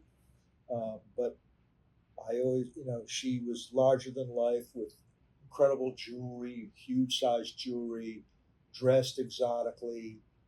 She was an amazing, larger than life woman. In some ways, kind of reminded me of my mom, Sally Malin, who was a kind of a larger than life lady. But she was a great performer. She was a great guest of ours for many, many years, forever, and missed terribly. So what is your overall take on the fact that Jimmy and George still now, to a lesser extent Walter, they have always had this thing with Shatner? Not the relationships have never been really good, and I don't know, my feeling is that every time one of the other people needed publicity for a project, they started talking about Shatner. So all the players really well, and what really is going on there? I think that Bill and Leonard may have not been as kind to the actors during the original series 1,000 years ago, but there were also, I think, just financial issues that really were appropriate to Bill and Leonard as the show leads, that the other cast members could not appropriately lay claim to, just with regards to deals and such. And I think that bothered them, and they kind of personalized that against Bill in particular, but Leonard also. And but they were never the supporting stars. Were always the supporting stars. Then when Star Trek became this huge thing, they sort of became more well known to the public, and they kind of felt that they were bigger stars, or maybe they were, but Shatner and Nimoy and DeForest Kelley were always higher than that. Well, and again, I think that we all mature. However Bill was in the 60s, which is 50, 55, 60 years ago, he grew to be an amazingly generous guy, loving guy. And, I'm sure I was an asshole, when I was younger too. Well, everybody makes mistakes, right? So, you got it. It's way water under the bridge. I've seen Bill's advocate for every member of that cast on multiple occasions. Yeah, and we know him as a loving, generous, great guy. So it's just hard to think of what their relationship could have been in the '60s, but those times are long since gone, and of course, so much water under the bridge, and they've passed now. It's way too late to be thinking about that. I know, Walter today. It's not. It doesn't. It's a past. It's a past thing, and unfortunately, it's really just George and Walter and Bill now. But it was a different time. Again, Bill and Leonard were stars, and so they had deals that the other people didn't have, and I think that bothered them. But again, I think it's Yeah, water but under the all bridge. those people ended up being able to work again and generate revenue because of Shatner and Nimoy. I couldn't agree more. Yeah, I think so. So the one that we really didn't talk about was one of my personal favorites, maybe because I just had the guts to meet him, was DeForest Kelley. So I know he was pretty special to you and his wife. So yeah, I think He was. the original series so long ago that a lot of the younger people they don't really know that much about the actors because they never met him. Dee Kellingu was a fascinating guy. He really was what everybody said he was. He was a Southern gentleman. He and Carolyn were married for more than 50 years. They used to travel as a pair, and I had the pleasure to be with them on quite a few occasions. I would get to go out to dinner with them, and Dee could hold his own with liquor. But I think she could too, maybe. I think Carolyn could too. They were They were great. a lovely couple. Dee had written a love poem, an homage to Star Trek to Gene Roddenberry called Big Bird's Dream. Yeah, I do remember that. And when we kind of stumbled upon that, I think at the time I said to him, "This is amazing. We should publish it so that the fans can see it." And he and Carolyn got together some photos for us, and Carolyn did the calligraphy Yeah, I for do the poem, remember that. Yeah, and we yeah. published It's like a Big Bird's family Dream. affair. Yeah, I'd love to put my hands on a copy of that. I think it's probably on eBay. Looks But like everything else. but we then actually created a creation slideshow for Big Bird's Dream, and we Yeah. would read Big Bird's Yeah, Dream yeah. and show the slideshow. Yeah, he was pretty much something. He was an amazing guy, and we would show that slideshow from the highest to the lowest of venues. We showed it at the giant Star Trek shows, and we showed it at the Rockville Center Holiday Well, Inn, like they'll say, yeah. across, close to our job. But he was a dear man, and they're all human beings, right? They had their ups and their downs, their failings, but at the end of the day, we were very, very grateful to have had a chance to meet and know them and have loving relationships. I think with all of them. Yeah, I would think pretty good with everybody. I'm grateful for it. So who did I know a few people we met like really early on in their careers that became like huge stars later. So I remember we worked with like Ryan Gosling when we were doing Young Hercules, and then he Yeah. became like the biggest star. I in the mean, country. Rob Tapert must have been prescient because he picked him out of a group of 1,000 different castings, and Ryan appeared at I want to say I think one show for us, Just the one. and was fantastic. Yeah, he was really sweet. Very nice, and of course, look at his career now. So yeah, that's right. And of course, Rick Overton, who used to do comedy for us, still does comedy for us occasionally. Calls me up and he says, "Adam, I can't do the gig for you at the show next weekend. I'm going to send in the utility player for me who's going to take my place just for this one gig." And I said, "All right, fine. Is he good?" And he says, "I think the guy's pretty good. You check him out and you'll see."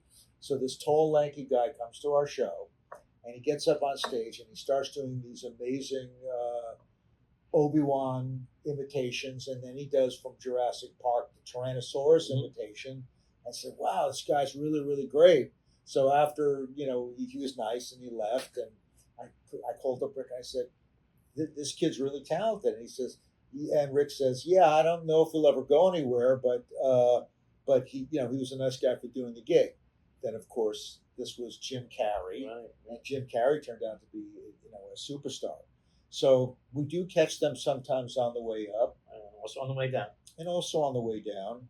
But Yeah, we were working with Tom Hardy when he did the first Star Trek movie. nobody had even heard of him. No, Yeah, no. Hardy's on a new series, Yeah. by the way, called Mobland, Yes, I which hear is it's pretty good. darn Yeah, good. yeah. Directed by Guy Ritchie, who I love. Yeah, I did hear about that. But Tom Hardy, of course, the Venom movies and Taboo. So Hardy's had quite a career. Who else were you thinking of? I know Quentin Tarantino used to attend our events, but I don't. You Very must have funny. worked with him, right? Quentin Tarantino used to be a fan that used to try and get backstage at the Fango shows like a nuisance.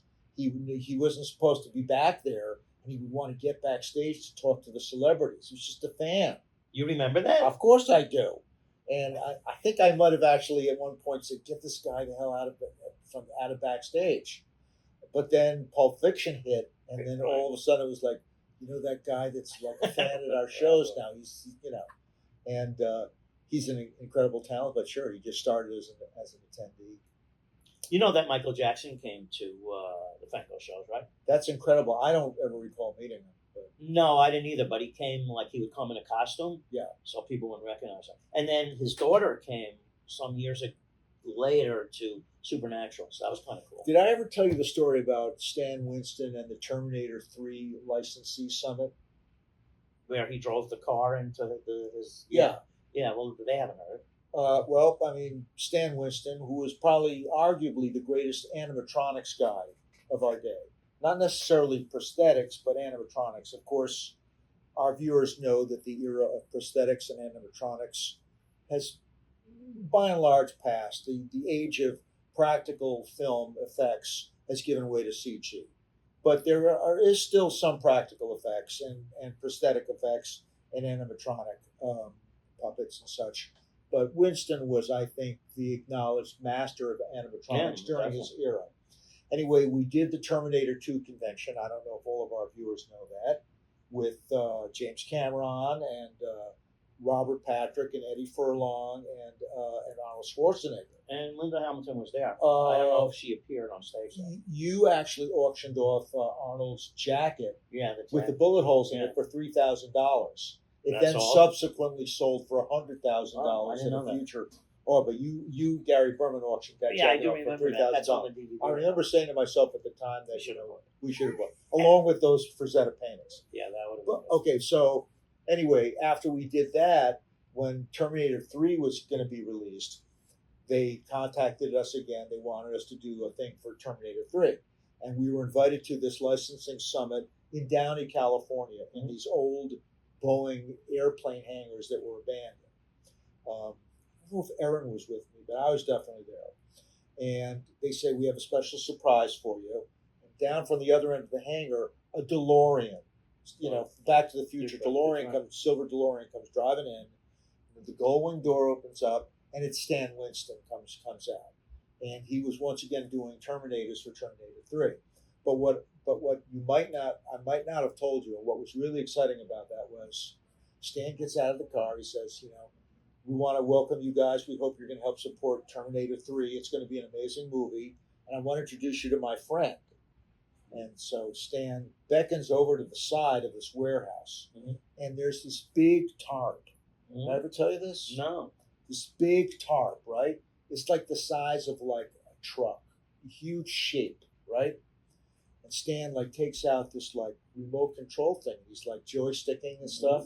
And we're looking, and he points to the thing. And so this burlap can cover starts to rise. And then Stan says, behold. He goes over and he pulls it off. And it's the Terminator tank. It's like the Terminator on tank treads.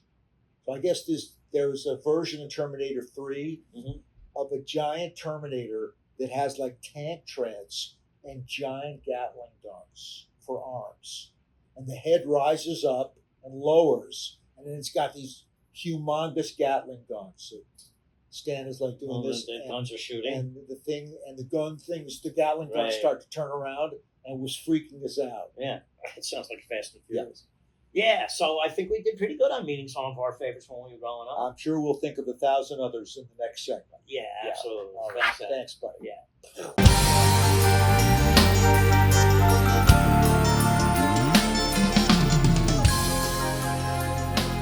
All right, Ryan, welcome back. We want to talk more about how we can help some young entrepreneurs get started and make the right decisions, because a lot of times we do things wrong, especially when we start so young. So yes, last episode we talked about 2 things that people should do. Which do you want to just update on? Look you in the eye, look the person in the eye contact, and the second is know the person with whom you are speaking. Did anyone tell you that I was going to ask you to bring up the 2 topics from last week? No, but as soon as you started talking, I thought, oh shoot, do I remember the 2 things? And then I did remember, and you asked me, so I felt good about it. I think, yes, you passed that first test. Yeah, I appreciate that. Good interview. Yeah, these things came up again.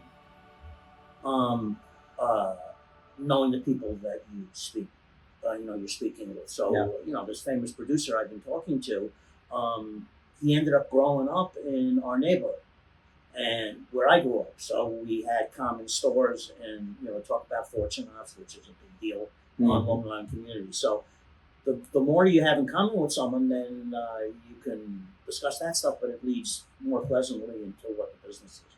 So, yeah, just in the last week. And also the looking people in the eye thing, it's really hard to get a person to do that. The person I'm trying to get to do that who works here who's new, they're still not doing that. Do you think that's a generational thing?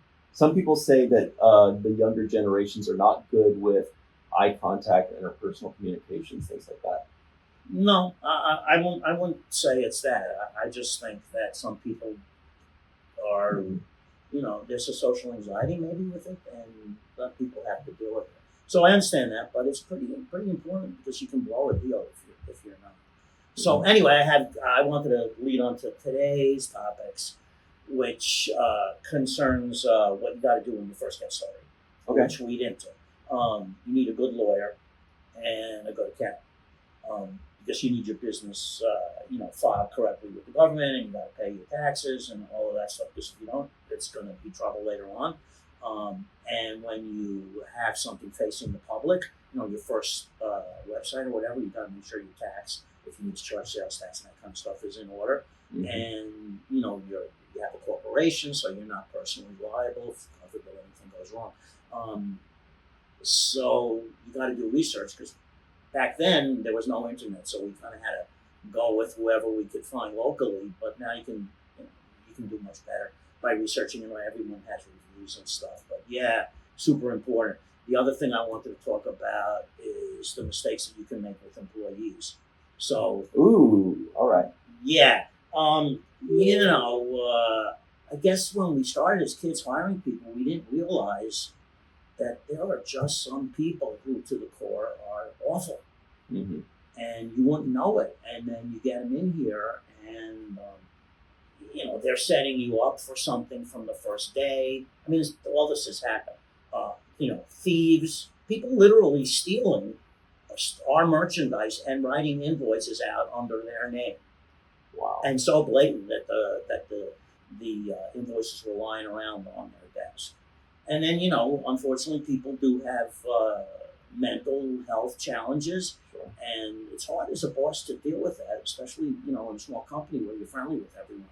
But, you just have to face the fact that some people cannot deal with their challenges. Are you the kind of person when you're faced with a difficult decision, like if you have to let somebody go or reprimand somebody, that it keeps you up at night, or do you feel comfortable with it? No, I do not feel comfortable with it, and it is terrible because you take that stuff home. And you're a caring person, that's one thing, but it's kind of, in a way, a failure in a certain sense as a business owner when you keep the status quo. And that's what we did. We had employees that were here for decades, and you love them because they, you want to finish with the same crowd you started with. But, when after COVID, a lot of people just, they disassociated themselves with the company when you work at home. There were cases where I'm like, does this person have another job? Because it just seemed like that. And I just can't understand how that happened with people who were with us for 30 or more years. And the whole virtual thing really doesn't always work. You find the right people, it's great, but the majority of time, people are just going to be tempted not to do their job or not to be available, unfortunately. So that happened a lot. And also, we kept people around that maybe would not have been around had it been a different place. We took a lot of stuff that we shunted because, we started as kids. We didn't really know what was appropriate. It took a long time, but now we have people here who know how things should be structured more as real business kind of thing. Not that we didn't do great and we weren't successful, but there's a better way to do it. What do you think was one of the biggest lessons you learned about employees from when you were younger, and bright-eyed and bushy-tailed, and now when you understand human nature, you understand the pitfalls? Yeah, I thought everyone was going to be like the greatest person. No one would lie or cheat or steal. I mean, you're laughing, but honestly, because we came from the fan community and it was all volunteers back then. Mm-hmm. I mean, it was Adam and I and maybe 3 other people on our staff. We were sending 5 people out to do a show, and the rest of it was volunteers. So, those people were doing it for love. That's what I thought we were going to get every time. It still is predominantly volunteers, right? No, you're not allowed in California to have volunteers. So everyone that we have gets paid. Mm-hmm. There's ways around it. Other promoters like will form a fan club, in essence, just creating a way where fan club members can do a service for the fan club, which is working at the convention. So that but we don't do that. Everyone's paid. One of the good things about it is we use the same people often, so they're trained. So that's an advantage. But there are a lot of people that have been doing creation shows for 10, 20 years. I keep meeting people that say they've just been going from city to city. Yeah. I had a lady who was like, I've been to 40 shows. What's great about it is that those people help the new folks. And, just not at the conventions, but they post, how to attend. Yeah, but the biggest thing I found out with employees is you can't accept them. You can't accept everyone as the greatest person in the world. Then, there were just too many challenges around the world. Mm-hmm. And we just accepted them, because we were too afraid to let someone go, or the status quo, or we thought we couldn't replace the person. But every single time, karma took over, and show goes on. Well, the show not only goes on, it goes on in a much more collaborative, fun way. And Adam and I are older. We don't want to come in and deal with these employees that have these issues that they're not solving. So 2 quick questions for you. One is, do you think that when people were hired initially, they were just kind of always maybe not the best employees, or do you think that people just changed over time? Well, there were a lot of people who didn't keep up with the way marketing changed. That's my field, marketing, so I can speak on that. I mean, there were people who were like, the internet, I don't have to know that. I'm just depending on what I used to market with, magazines and newspapers and, regular TV. And, I've gotten into arguments with people. Our audience is not that audience. I don't even think that audience is alive anymore. Everyone's on the internet. Unless you know the ins and outs of the internet, you can't be an effective marketing person or a publicist. And, I've had arguments about that where people just will not say, well, this is my fuck up. I didn't spend the time during COVID learning all this new marketing stuff. I'm just going to coast, So, I've tried to stay abreast of stuff, but the best way if you're an owner is you got to hire people, and younger people who know this stuff, and also you should have someone on your staff that's part of the people you're marketing to. Side question that you brought up just now. Do you appreciate when an employee or somebody else, that you work with, whether it's a rep or it's a company or whatever, do you appreciate their candor if they say, hey, I fucked up? Yeah, of course, because everybody does all the time. But I've had employees that just will never, ever say that they fucked up or that they're sorry. I had an employee who just the words "I'm sorry" were just not in the vocabulary, and I could never understand why. It was just so upsetting. Mm-hmm. And they're lovely people, but there's just something. Okay, so bring it back. But I do want to say that I don't want to be all negative. I mean, look at the people that we've worked with over the years, both particularly staff members and people we work with. I mean, a lot of them went on to do like amazing stuff in the company and also out of the company. So, it took a long time, but we ended up working with a lot of great people. The unfortunate side is we also had a lot of shitty people, but those shitty people don't take away from the success and collaboration that we had with really good people. I'll never let that happen. It's a great group right now. Yeah, and there've been great people all along. It's just that there were always people on the sides that were pulling the group down. Mm-hmm. So I wanted to ask you, bringing it to young minds and entrepreneurship, what do you suggest would be the things that people look for in hiring employees? Let's say they're just coming up, they just got a business, they need 2 or 3 or 4 employees. Yeah. What do you think? Well, beyond the interviewing, I think for our fields, if people are going into this, you got to find a person who has passion. Um, Passion either for the business side of what you're doing or passion for the subject matter. So I think one of the reasons why Adam and I worked out pretty well is we were separated that way. Mm-hmm. He's really passionate about Star Trek and comics and all that, and Nice. I am too, but not in that way. Comedians and comedy is my passion. So, but I can understand why people love going to conventions, because I see the way when they first see the celebrity they love, when they see them in person. To me, that's like what happened to me when I met my favorites, and we're doing that for thousands of people like every weekend. So it's pretty cool. So that's the stuff that Adam and I celebrate, not the fact that Mm-hmm. some employee 10 years ago screwed it. Who are your favorite comedians? Mine, just the people that I grew up with. Jackie Gleason and Red Skelton, Lucille Hall, Steve Allen, who you didn't know. Yeah. Those kind of people.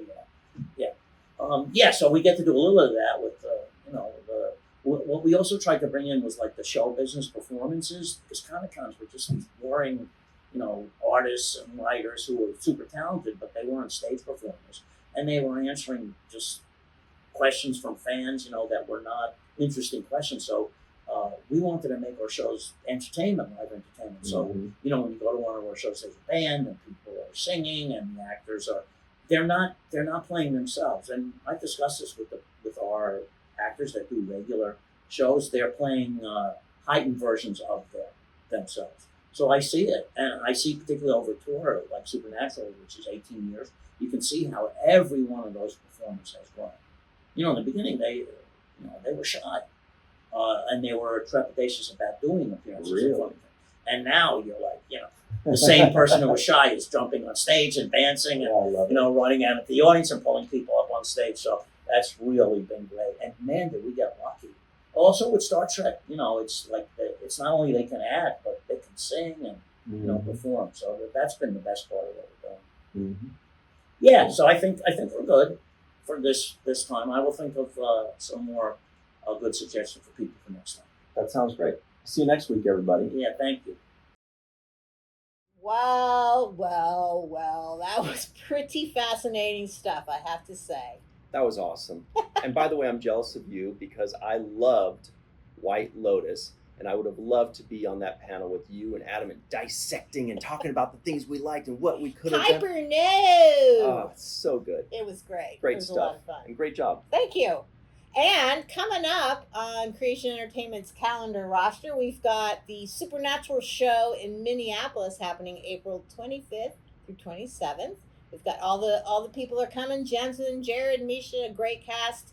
So if you are in that area, definitely check us out. We're at the Hyatt Regency Minneapolis Downtown Hotel. And stay tuned for more on the Creation Entertainment podcast as we release every week a new episode. So definitely subscribe, leave us your comments, and we look forward to seeing you next time. Next week and every subsequent week. See you next time.